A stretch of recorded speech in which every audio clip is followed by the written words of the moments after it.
Je suis parfaitement conscient que le Maître du monde a mis entre nos mains véritablement l'outil, l'arme de la délivrance. Le mot d'ordre est fini. La coupure entre le ciel et la terre, entre l'âme et le corps.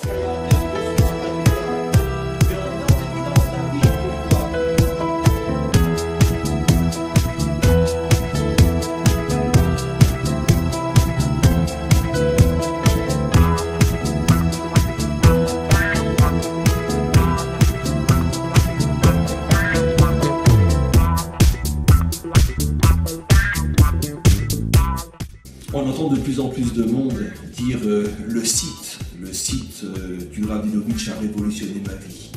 Je vais vous révéler un secret. En vérité, le site du Rabinovitch a d'abord et avant tout révolutionné ma propre vie. J'étais en présence de ce que j'appelle sans la moindre hésitation l'instrument de la délivrance finale. C'est absolument incroyable ce que le Maître du monde a mis entre nos mains.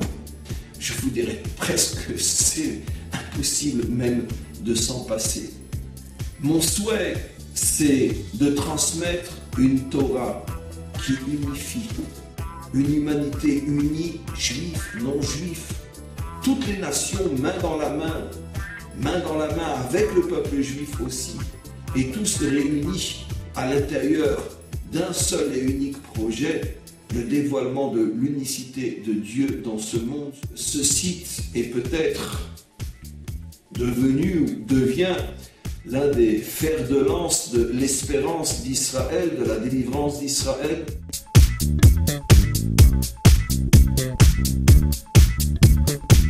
Bonjour, donc je m'appelle Elisheva Marcopoli.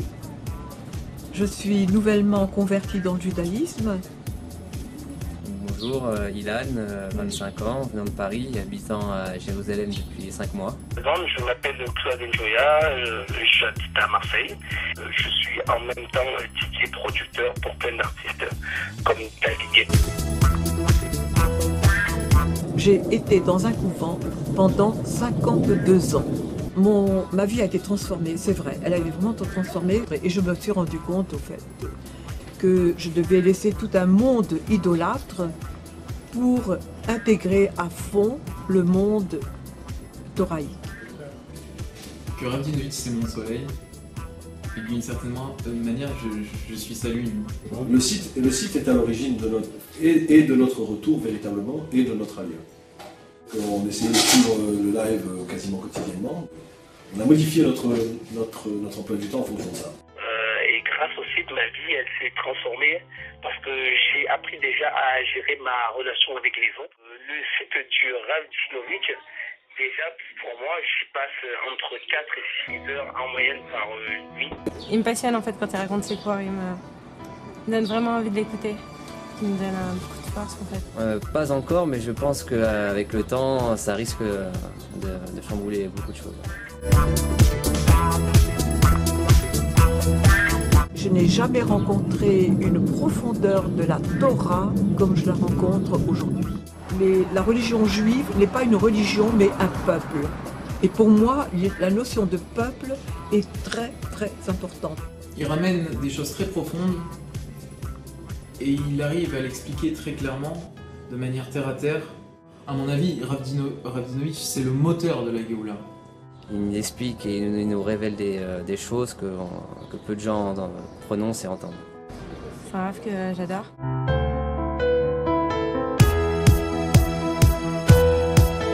Parce qu'un site est cher, est très cher. Et les gens s'imaginent que c'est gratuit, on va s'en servir, c'est formidable, c'est merveilleux, tant mieux.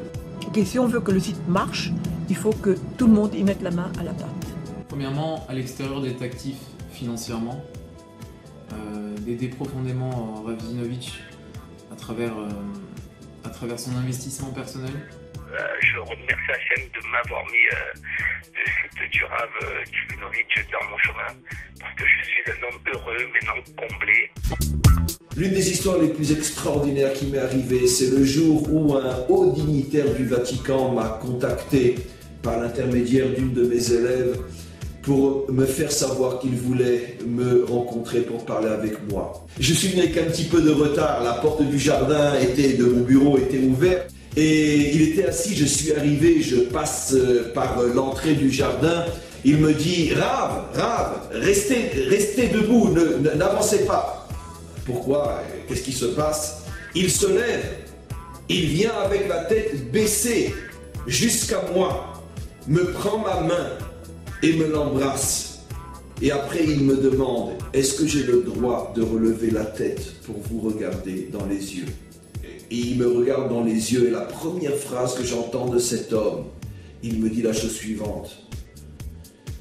Au nom de l'Église catholique, je vous demande pardon pour 2000 ans de souffrance que notre religion a infligé à votre peuple.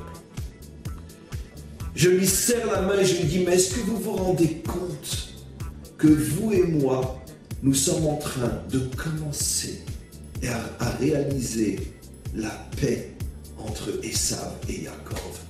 Et il me répond et il dit, je sais. Je